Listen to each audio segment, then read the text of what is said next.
Hey everybody, it's Edwardo back with another exciting update to the DraftStream Cinema Draft game, or the Cinema Draft DraftStream game. There we go. It's Saturday. We have updates. We've had movement. And look what we have here.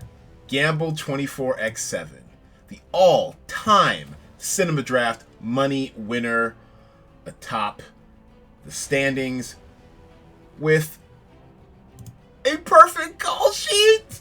Oh my goodness.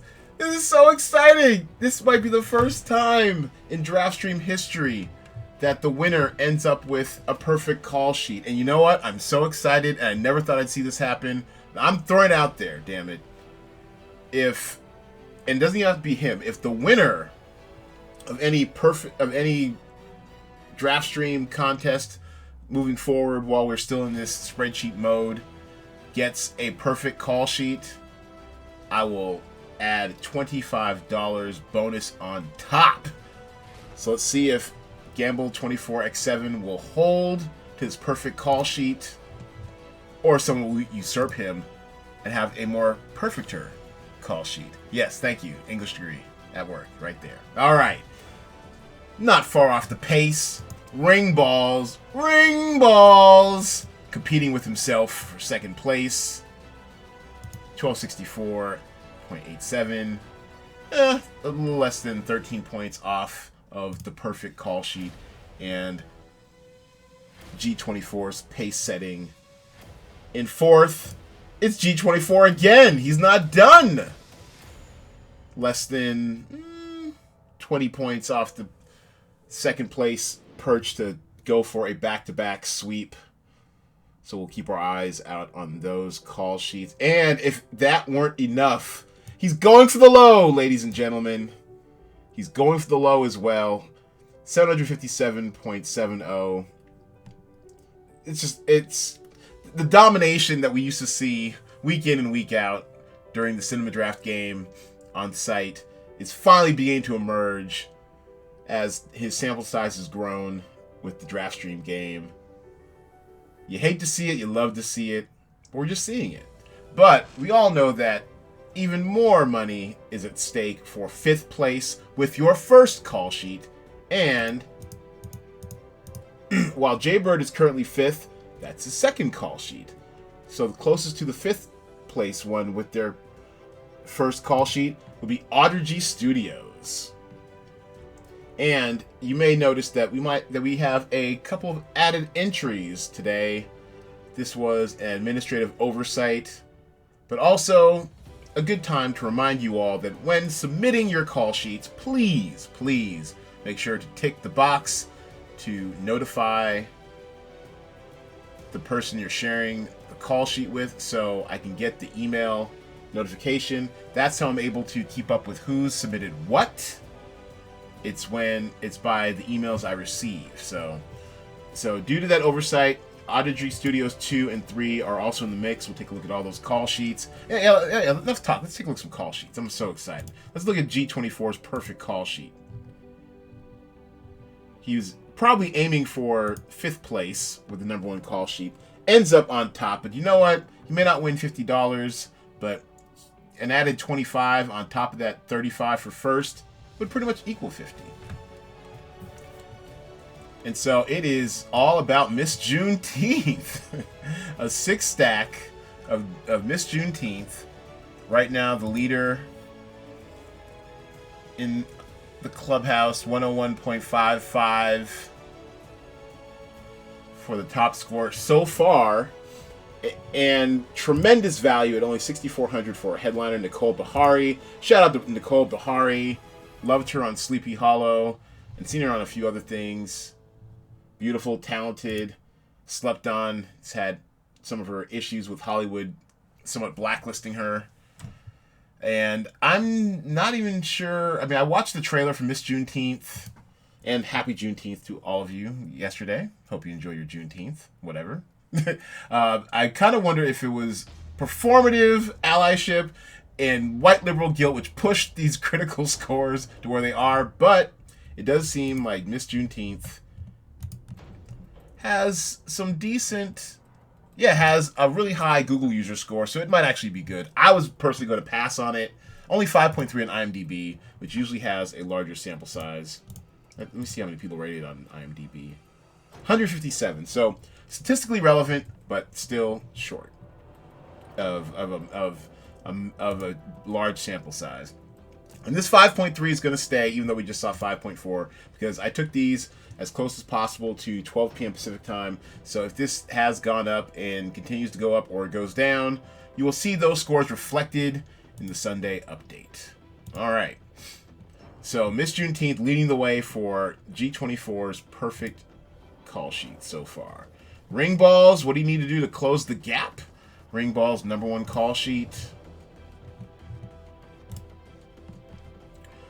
Also has a heaping helping of Miss Juneteenth, a 4-stack right there.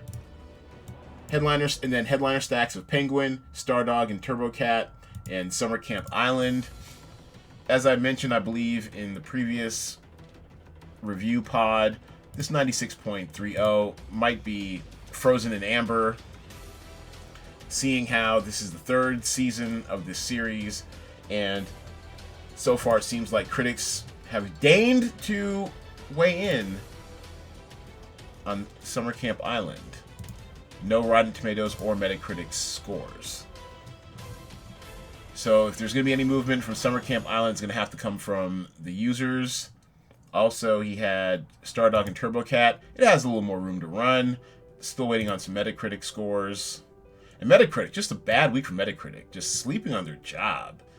Looks like, was 8? 1, 2, 3, 4, 5, 6, 7. 8 of our 15 titles do not have a Metacritic score yet. But of course, we still do have some things opening up. We have Perry Mason coming out on Sunday. And Hallmark's Love Under the Olive Tree debuting tonight. Once again, this is going to be a title that's only going to be served by an IMDb user score.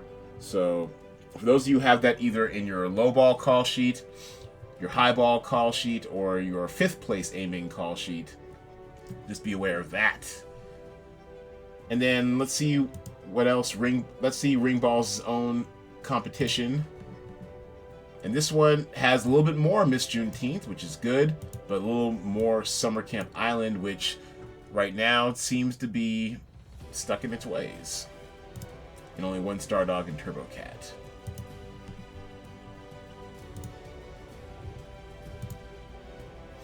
Also, I like to see the diversity of budgets this week.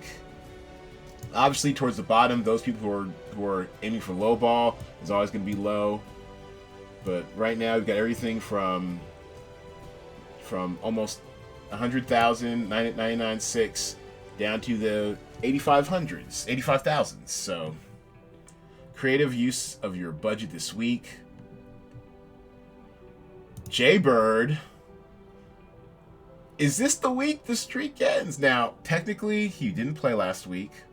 He was unavailable. But as far as his personal streak goes, let's see what Jaybird needs to do to catch up to the perfect score. Besides being perfect, let's see what Jaybird needs in order to catch up. Jaybird 2.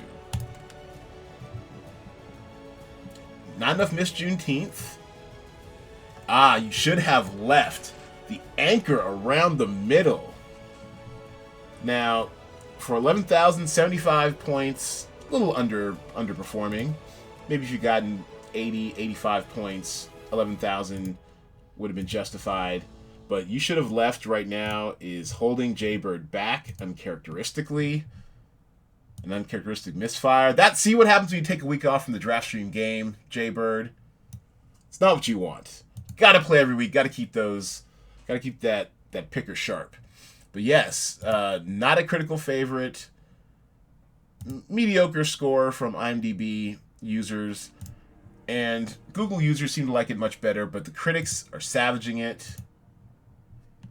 And so you should have left could be the anchor around Jaybird's waist, keeping him from the money. But you know what? He's won too much money already. I think it's somewhere in almost $300 worth of our DraftStream pool so far. Well, what are some other interesting call sheets? Well, my call sheets aren't that interesting this week, I guess. My my 5th place aiming call sheet. It's a pretty sad state of affairs. Now, I have decent exposure to Miss Juneteenth, a nice 4-pack. I liked Roy Cohn in the movie. I thought it'd be performing better than it has. And there's still probably some time for some user scores to bump it up. But right now, almost 12,000 for a headliner and only 8160. It's not great value.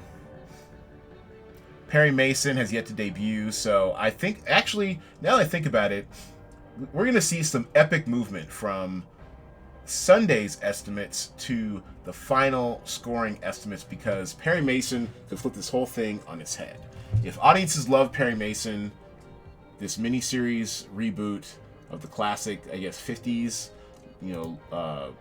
detective tale or whatever, that could definitely upend everything. And then, of course, I made the Jaybird mistake.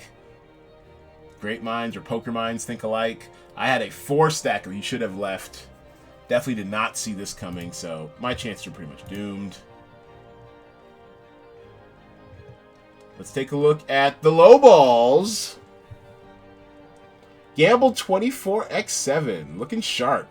Now, a perfect low ball call sheet right now would be 716.70 points with nice exposure to I Am Vengeance, One Day Player from Under the Olive Tree, day player stack of Perry Mason. You should have left. Now, once again, Perry Mason, if it gets any decent user reviews, will rocket out of here. And actually, honestly, I think Dads is a candidate to take this slot.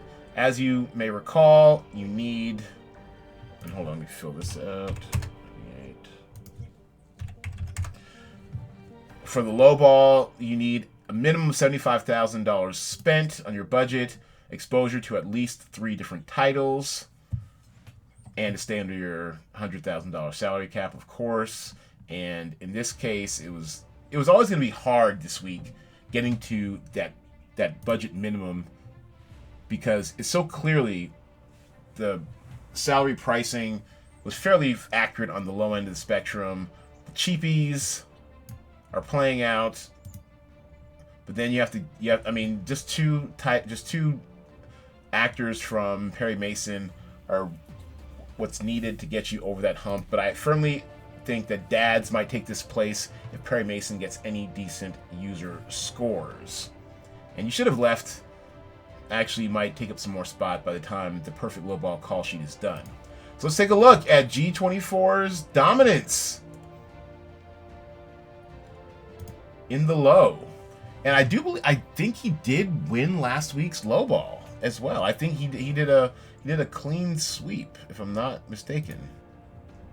Actually, let's check that real quick, because I think I'm starting to see. Let's see. Here we go. Yeah. So the top 2. Oh, and ring balls. That's right. Ring ball. Ring balls actually is a bit of a low ball master. Sorry about that, ring balls. Didn't mean to besmirch your talents. But Ring Balls has his work cut out for him. He is 6 points behind G24, and I am hot on his heels, only 2 points behind that. So let's see what we need to do in order to go low. So first, G24, third call sheet.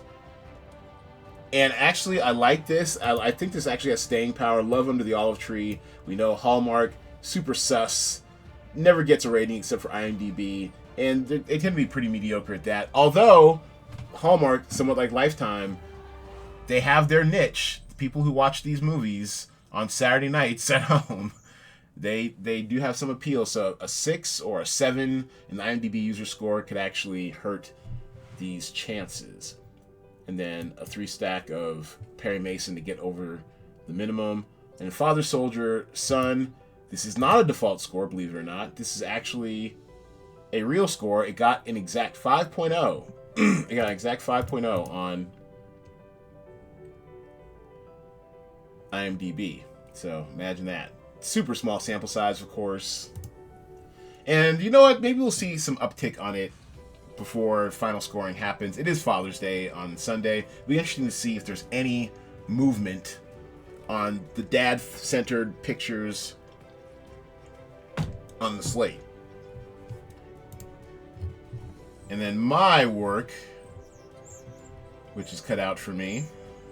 So actually, no, let's go to Ring Balls first. Ring Balls 3, I think.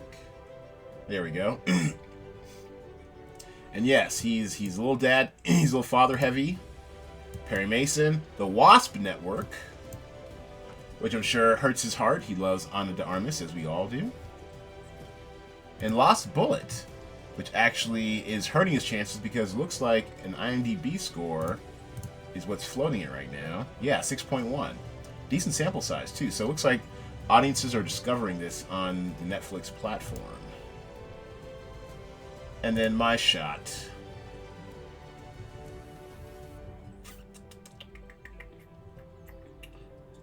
At the low. Here we go. Now, for me, this is a slightly controversial choice because, as we know, Apple TV Plus stands for quality. I believe they haven't had anything less than... I don't think they've had anything less than a 80. Let's see. Master score list. Yeah. Let's do it by platform. If you aren't using the master score list like this, get on it. Helpful tool in figuring out your call sheet strategy. And yeah, look at this. Apple TV Plus hasn't had a score less than 86. So it was a bit of a risk on my part, thinking this might underperform. So far, IMDb audiences not impressed. 4.9, is that one registered? Yep, 4.9. No Google user score yet. Like I said, it'll be very interesting to see if there's any kind of movement on dads, father, soldier, son. Our two dad-centric titles this weekend. So I think, well, you know what? We'll just see what happens with that kind of call sheet. I'm banking on Love Under the Olive Tree to tank. I'm banking on Wasp Network not to improve. And yeah, that's what I'm banking on.